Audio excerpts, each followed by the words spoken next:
Setelah mengalami kondisi serupa di tahun 2021, baru-baru ini Kali Dadap kembali menjadi lautan sampah berbau tidak sedap. Menumpuknya sampah pada kali yang terletak di Kosambi, Kabupaten Tangerang ini menjadi indikator pencemaran air sungai. Simak highlight beritanya hanya di Weekly Recap berikut ini. Selain karena kebiasaan masyarakat yang masih membuang sampah ke lingkungan, menumpuknya sampah di Kali Dadap juga dipengaruhi oleh bencana airop.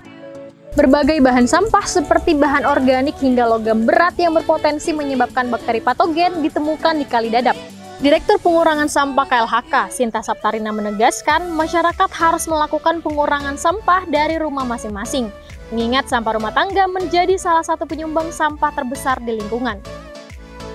Kabar berikutnya Sobat Greeners, ternyata ada 6 indikator agar suatu kota atau negara bisa kita sebut kota yang sehat.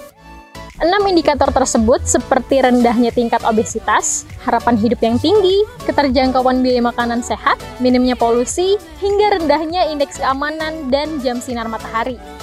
Nah, saat ini terdapat 7 wilayah di dunia yang masih mempunyai kualitas udara bersih dan tingkat harapan hidup masyarakat yang tinggi. Negara tersebut yakni Spanyol, Jepang, Valencia, Edinburgh, Helsinki, dan Zurich. Lalu, bagaimana dengan Indonesia?